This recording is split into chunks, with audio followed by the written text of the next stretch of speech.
Good morning, my dears. Before we begin, I want to invite you to take a sacred step of faith. In the comments, write the name of someone who needs prayer right now. Speak life over them. Type Amen if you believe God is working even in the silence. And if this prayer touches your soul, glorify God with a comment, because every word you release in faith becomes a weapon against despair. You didn't stumble upon this prayer by accident. Out of all the noise, all the distractions, all the content you could have chosen, God brought you here, not for a quick moment of relief, but for a holy encounter.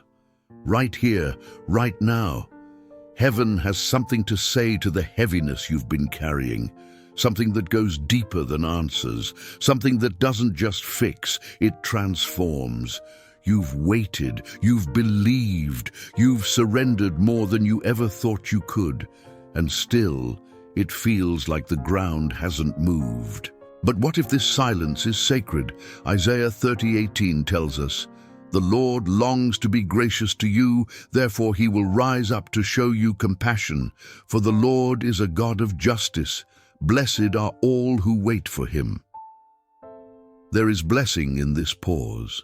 Even if your hands feel empty, even if the days feel stretched and quiet and unanswered, the very fact that you are still breathing is proof that heaven isn't finished. Sometimes the loudest proof of God's presence isn't the miracle that happens. It's the faith that doesn't die in the waiting. You've been trying to interpret delay as failure, but delay is not defeat. It's divine protection. It's alignment. It's God whispering, "Let me build you strong enough to hold what I'm about to give."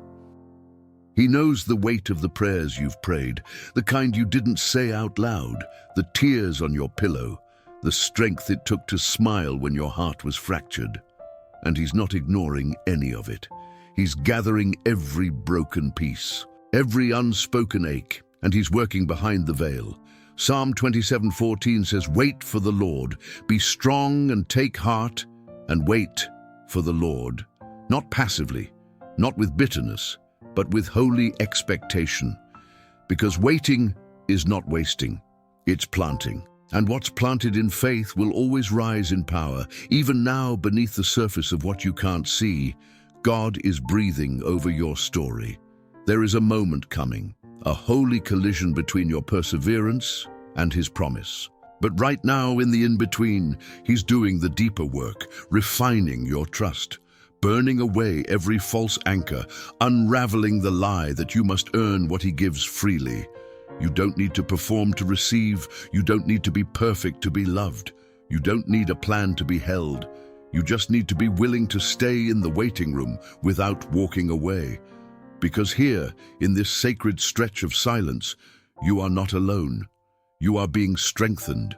It may feel like others are moving forward, like their prayers are answered before yours even reach the sky. But what if your delay isn't rejection, but refinement? What if the very thing that seems to be standing still is the place where your roots are growing deeper than ever before? Proverbs 16:9 says, "The heart of man plans his way, but the Lord establishes his steps." You've been planning. God's been establishing. Every step you thought led nowhere was a foundation. Every no was a redirection, not a rejection. Every silence was God saying, "Stay close, I'm not done yet." You're not overlooked. You're being set apart. And that's a hard truth when your heart is raw, when prayers feel like they echo off the ceiling, when your strength wears thin and your hope whispers, maybe it's never coming. But don't let your feelings define your future. God isn't absent. He's being deliberate. And when the time is right, not a minute early, not a second too late, the answer will come clothed in glory. You'll look back and realize he wasn't being quiet to punish you. He was being quiet to prepare you, to strip away what was temporary, to make room for what is eternal. And right now, that work is happening, even in your tears, even in your confusion, even when you feel forgotten. Galatians 6:9 says, "Let us not grow weary in doing good, for at the proper time we will reap a harvest if we do not give up." So keep praying, keep trusting, Keep showing up with faith, even when nothing looks different, because the harvest is already growing, the miracle is already in motion, and what's coming will not just answer your prayer, it will exceed your capacity to imagine. But first, God is making you ready. So don't quit now. Don't uproot the seed in a season of stillness. Don't walk away from the breakthrough just because it's taking longer than you thought. He is still the God of appointed time. And right now, even in this very moment, He's reaching for you. He's reminding you the silence is not empty. The delay is not dead. The promise is not gone. It's just not finished yet. And the next breath you take may just carry the shift you've been waiting for. The moment you feel like giving up is often the moment heaven is closest, not in the form of flashing signs or dramatic answers, but in quiet resilience, the kind that anchors you. When everything else feels like it's slipping through your fingers, that, beloved, is not weakness, that is worship. Because to keep believing in the dark, to keep holding on with trembling hands, to keep saying, God, I trust you, when everything in you wants to scream, where are you? That is holy ground.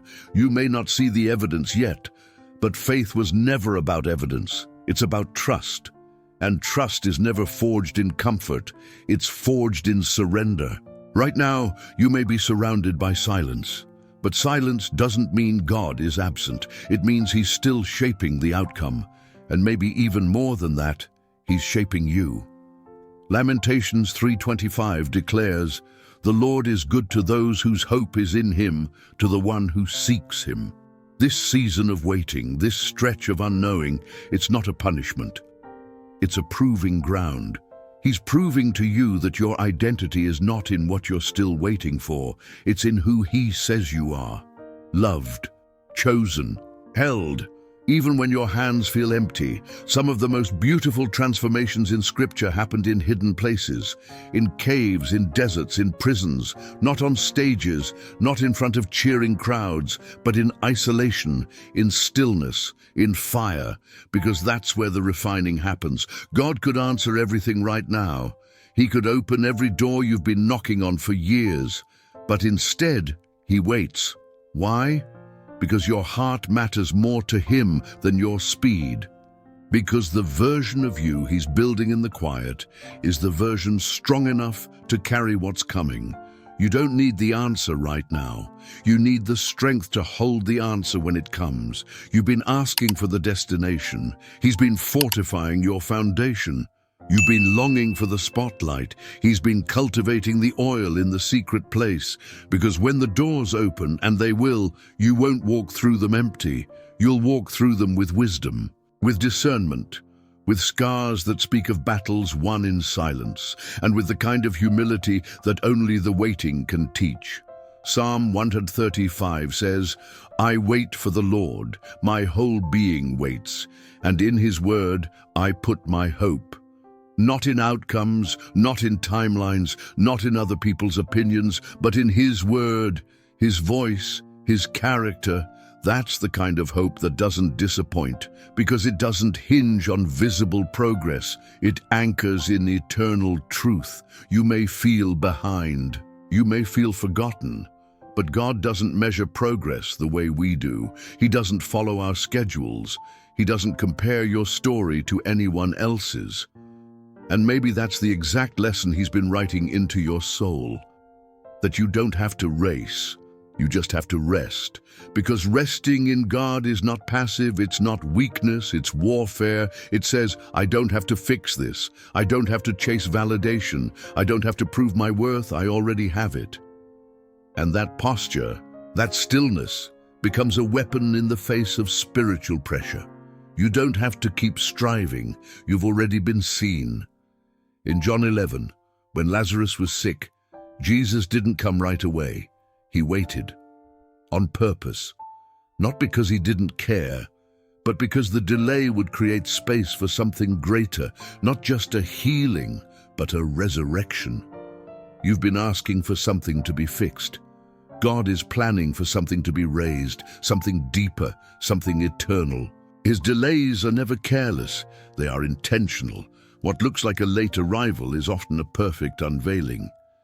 Ecclesiastes 8:6 reminds us, "For there is a proper time and procedure for every matter, though a person may be weighed down by misery." Even when you're burdened, God is still aligning. Even when you feel stuck, He's still strategizing your release. Even when your soul aches from the weight, He is still sovereign. So don't misinterpret this season. Don't name it over just because it's quiet. Don't label it forgotten just because it's long. This is sacred space. It may not look holy, but it is, because God is in it.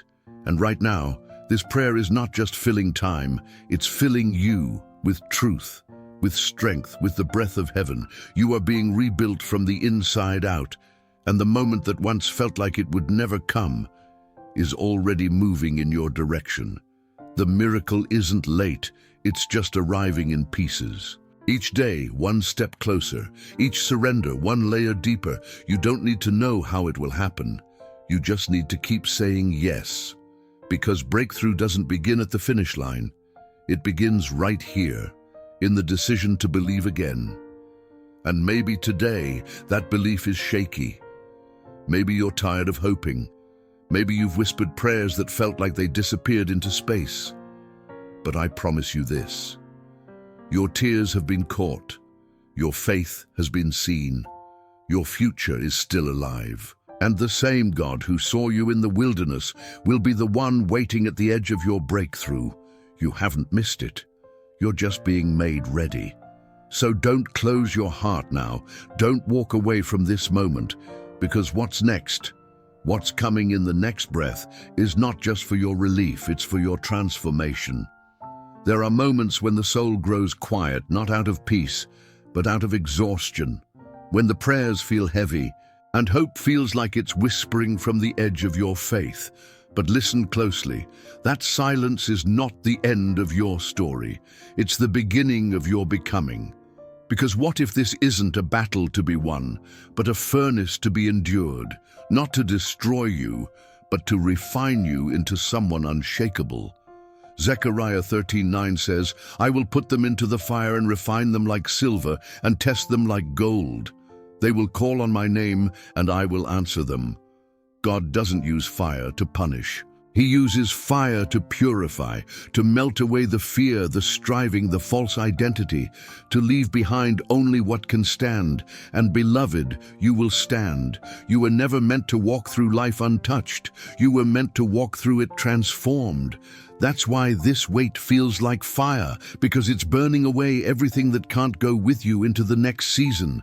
The need for control, the obsession with timing, the wounds you never knew were still open, the expectations that became idols. It all rises to the surface in the waiting. Not to shame you, but to heal you. God is not just answering your prayers, He's answering your heart, the hidden parts, the places that ache when no one's watching, the questions you're afraid to say out loud. He knows them all, and still He calls you worthy. Worthy of the fire, worthy of the breakthrough, worthy of the kind of love that refuses to let you settle for half-built faith. Isaiah 43:2 promises, "When you pass through the waters, I will be with you. And when you pass through the rivers, they will not sweep over you. When you walk through the fire, you will not be burned." Did you notice? It doesn't say if you pass through the fire. It says when, because fire is part of the process. It's where faith goes from theory to truth, where what you say you believe is tested by what you cannot see. And still, you rise, you show up, you pray again. You choose to believe that His silence is not absence, and His delay is not dismissal. You stop asking, "When will this end?" and start asking, "What are you building in me here?" Because sometimes the miracle isn't that the mountain moves. It's that you learn how to climb it with grace, with strength, with praise in your lungs when everything around you screams for panic. And when that happens, when praise becomes your posture in the valley, the enemy loses all power over your story. Because now, your joy isn't tied to outcomes. Your peace isn't tied to answered prayers. Your identity isn't tied to what others see. It's rooted, grounded, fortified by the fire. Romans 5:3-5 says, "We rejoice in our sufferings, knowing that suffering produces perseverance. Perseverance, character, and character, hope. And hope does not put us to shame." Hope that survives the fire never comes back the same. It comes back clearer, sharper, unshakable. And that's what God is building in you now. Not a shallow kind of faith that crumbles at the first delay, but a deep-rooted, tested faith that walks through fire and still says, "He is good." That's who you're becoming. You've been tempted to look at your timeline and call it failure, to compare your journey to theirs, to her engagement, to his promotion, to their celebration. But what if God's greatest work in your life has nothing to do with visible milestones and everything to do with invisible maturity? What if your crown is being formed in the unseen? Because one day the doors will open, the healing will arrive, the provision will flood in. And when it does, you won't have to chase it. You won't have to prove you deserve it. You'll simply walk into it with the quiet strength of someone who's been through fire and found God there. Not the God of your expectations, but the God of eternity. The one who saw every scar and still chose you. The one who allowed the pressure because he knew your destiny required it. The one who never left, even when your tears blurred his presence. Psalm 66:10-12 says, "For you, God, tested us. You refined us like silver. You brought us into prison and laid burdens on our backs. But you brought us out to a place of abundance." That's the promise. Not just to survive the pressure, but to come out stronger, with abundance, with clarity, with a testimony that cannot be shaken. So breathe, exhale the pressure, let go of the false finish lines. There is more ahead, but first let your soul absorb what God is doing now, because He's not just preparing the blessing, He's preparing you to carry it with grace. And if the fire feels fierce, if the weight feels unbearable, remember this: you are not breaking, you are being reforged, and the version of you rising from these ashes is more powerful than you've ever imagined. But before the breakthrough reveals itself, before the beauty unfolds on the other side of the fire, there is one more thing He wants to show you. Before the breakthrough, before the blessing is visible to the world, there is a moment where God turns your eyes inward, not to shame you, but to show you the treasure He's been cultivating all along. It's not the job, it's not the healing, it's not the marriage, the ministry, or the miracle. It's you. You are the miracle, because after all the delay, after all the silence, after the months, maybe years, of feeling like nothing was changing, you're still here, still standing, still praying, still whispering Amen when you can barely find the strength to say it out loud. That is resurrection power. That is the evidence of grace, because you could have walked away. You could have numbed the ache, silenced the hope, buried the dream. But instead, you stayed. You trusted. You surrendered. And that surrender didn't go unnoticed. 1 Peter 5:10 promises, "After you have suffered a little while, the God of all grace will Himself restore you and make you strong, firm, and steadfast." He Himself, not through luck, not through force, not through your striving, but through His own hands, He will restore you piece by piece, layer by layer. He will put you back together in ways no one else could, because you were never meant to rebuild yourself. You were meant to be rebuilt by grace. And when He restores you, you won't look like what you went through. The pain may have shaped you, but it will not define you. The season may have broken your rhythm, but it didn't break your identity. You are still called, still chosen, still loved, and now with deeper roots.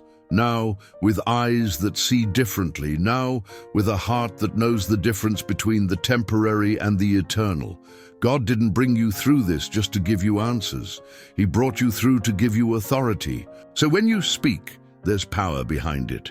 When you pray, the heavens respond.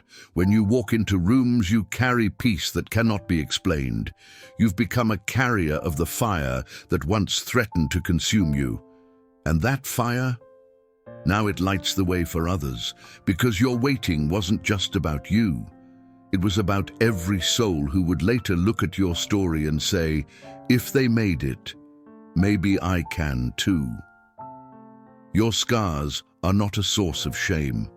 They are markers of miracles, proof that God never left, proof that pain can't stop purpose, proof that even the longest delays can end in divine appointments.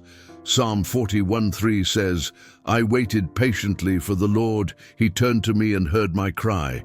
He set my feet on a rock and gave me a firm place to stand. Many will see and fear the Lord and put their trust in him. Your waiting is about witnessing, so others may believe again, so hope will multiply, so the light inside you will shine in places only the broken can reach. This is your testimony, not that everything went perfectly, but that you found God in the places where nothing made sense, that you stayed when you didn't have to, that you believed when there was no guarantee, that you let the fire purify you, the silence fortify you, and the delay mature you. And now you are not just someone who endured, you are someone who carries glory, not because of what you've earned, but because of what you've allowed him to do within you. You see, some people ask for miracles, but others become the evidence of one. That's you.